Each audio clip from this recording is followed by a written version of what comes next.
Waiting just 10 extra years to start investing can cost you over $500,000. And it is not the 10 years you think.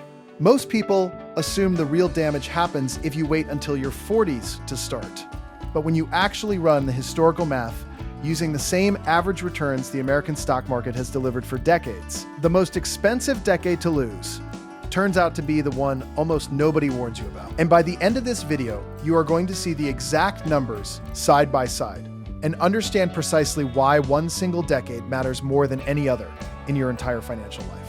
Warren Buffett himself, widely regarded as one of the most successful investors in American history, has openly stated that nearly 99% of his own fortune was built after he turned 50 years old. And if that sounds confusing right now, stay with me, because it actually proves the exact point this video is about to make.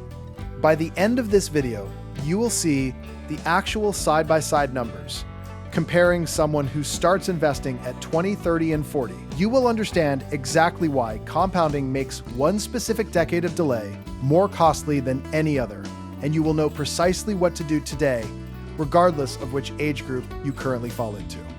Let me show you why Warren Buffett's own story is actually the perfect proof of everything we are about to cover. Picture a young man from Omaha, Nebraska, who started buying his very first shares of stock at just 11 years old, and by age 30, through years of disciplined investing, had already become a millionaire. A genuinely impressive achievement that most people would assume made him rich for life. Yet, according to widely reported figures on his financial history, Warren Buffett did not become a billionaire until he was 56 years old, and nearly 99% of his entire multi-billion-dollar fortune was actually accumulated after his 50th birthday, decades after he had already proven himself as a skilled investor. Growing up outside America, this was genuinely confusing to me the first time I studied it, because it seemed to suggest his skill improved dramatically later in life. But the real lesson has nothing to do with skill, and everything to do with the fact that compounding needs decades to fully reveal itself, which is exactly what we are going to break down, using ordinary numbers that apply to ordinary people, not just billionaires. The easiest way to understand compounding is imagining a snowball rolling down a long hill, where the size it reaches at the bottom depends far more on how long the hill is than on how hard you originally pushed it at the top.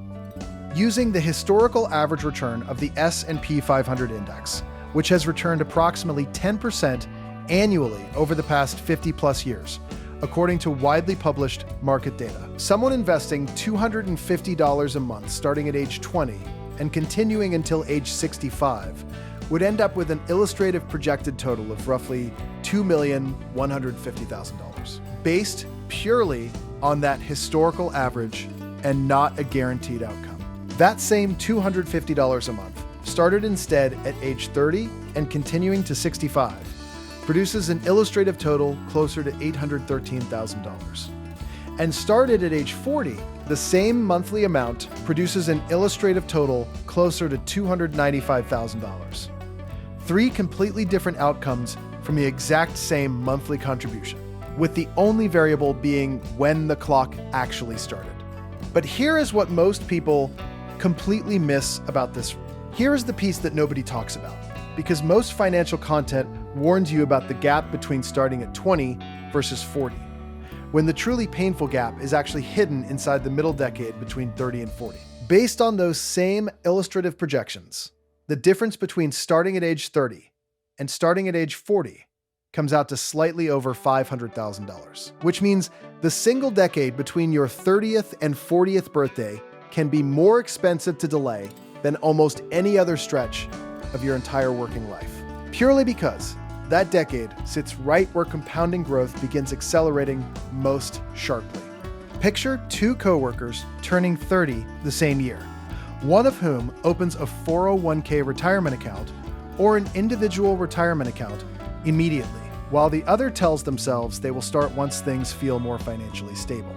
And based purely on the historical math, that single 10-year delay can end up costing the second coworker over $500,000 by retirement, even if they eventually contribute the exact same amount every single month afterward.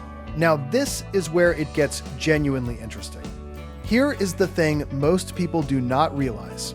This entire comparison used just $250 a month, an amount well within reach for many working Americans. Which means the formula is not really about needing a large income. It is about needing an early starting line. According to data from the Bureau of Labor Statistics on typical household spending, many Americans routinely spend more than that on smaller discretionary categories each month, without even tracking it closely. Which means the real obstacle for most people is rarely a lack of available money. It is simply the decision to redirect a portion of it toward an account that compounds instead of one that disappears. The American financial system has tools built into it that most people outside the United States, and even plenty of people living inside it, are simply never taught to use early. A 401k with automatic payroll deductions, or an individual retirement account funded through a simple automatic monthly transfer. Both remove the need for willpower entirely once they are set up a single time. Let me take this one step further, because the next part changes everything. If you are watching this and you already missed starting at 20, here is the actionable truth. The data does not say waiting past 20 ruins your outcome. It simply says every additional year of delay after that point removes a proportionally larger share of your eventual compounding, which makes today objectively the earliest possible moment left available to you. Warren Buffett's own story actually reinforces this rather than contradicting it.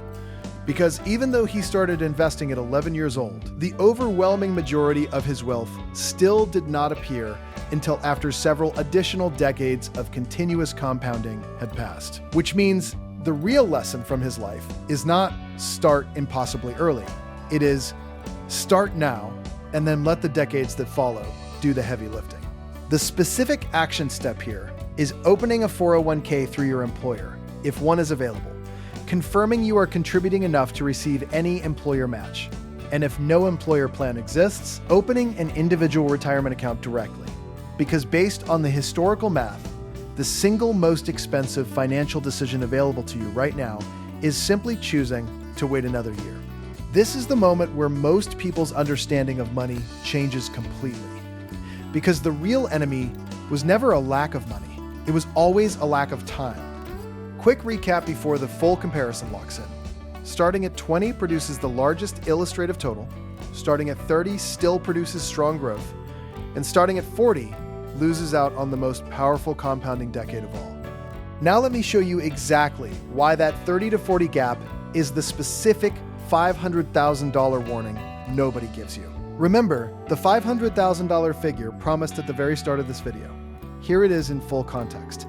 Because based on the same historical 10% average return used throughout this video, someone contributing $250 a month, starting at age 30, ends up with an illustrative projected total of roughly $813,000 by age 65, while someone starting the exact same monthly amount at age 40 ends up with only around $295,000. That difference, slightly over $500,000, is not caused by the 20 to 40 gap that most people assume is the dangerous one. It is entirely caused by the single 10-year stretch between 30 and 40, precisely because that is the decade where the earlier snowball has finally grown large enough for compounding to start accelerating dramatically.